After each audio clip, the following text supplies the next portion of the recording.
Hello, Kevin here again, working on the P1800 as usual. Before I start, just one of the things I would like to ask is, if you are watching these videos, it would be nice if you could tick to say like, or put a thumbs down if you don't like. And please leave a comment as well. It'd be nice to get some feedback to see whether I'm on the right track of showing you what I want to do. As part of the repair for the rear axle, I've finished removing all the rear axle tie rods. As you can see, there are two kind of big banjo shaped ones. They came off with no particular problem, but the upper one was a pain in the ass, pardon the French.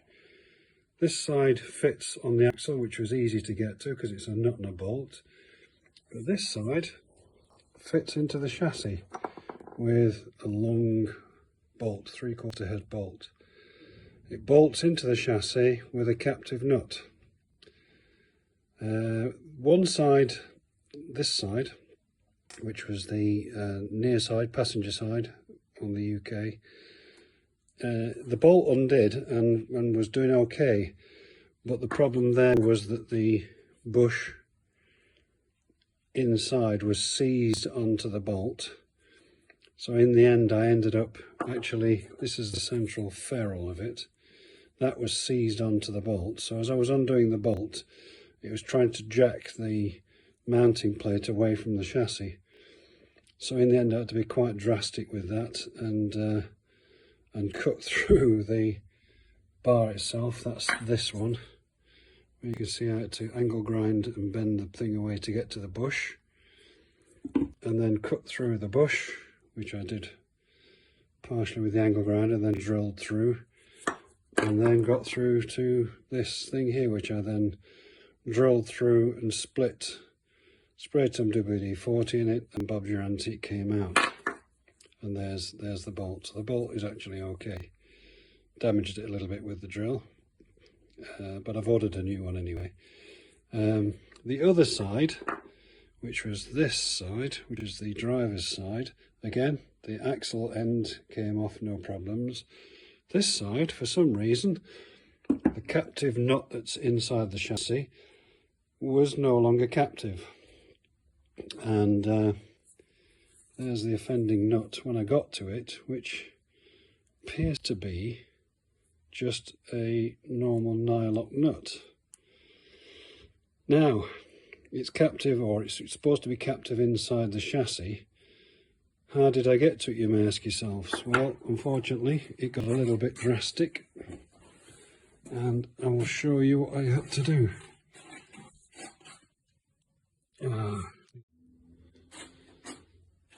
Sorry, I needed to put some light on that to show you what I had to do. What I had to do in the end was cut an access hole into the chassis itself. So there's where it fits. There's the hole that's supposed to have a captive nut in it, but it didn't. And it had got a non-captive nut in there. Now, how the hell somebody got a non-captive nut in there, I don't know. But what I'm going to have to do is put that bolt nut back in there with the bolt, reach through there with my trusty welder, and tack weld the nut back in place. The joys of working on old cars, eh? But they're both off now. I've got to thoroughly clean all this area here now, get rid of all this old underseal and surface rust, renew the shock absorbers, which I've got new ones, and then start to rebuild once all the parts have arrived. Spending a fortune, but there you go, the joys of it. Hi, further to the sagas of these rear torsion bars, not torsion bars, link bars for the rear axle. I've discovered that the captive or non-captive nut that I'd found actually had been replaced by somebody else, because I noticed the bush was different, so it was a newer type bush. And I could see now what they did. As you can see there, they cut in through there, cut a slot in the chassis, which they've not welded back up, which I've noticed. I'll have to do that. and then patched it. So they went in through, and this is inside the car, behind the back seats. All because obviously the bolt was seized before, so they've had to cut it out. I never noticed that before, so that's the joys again of finding something that somebody else, I wouldn't say bodged, but made a bit of a job of.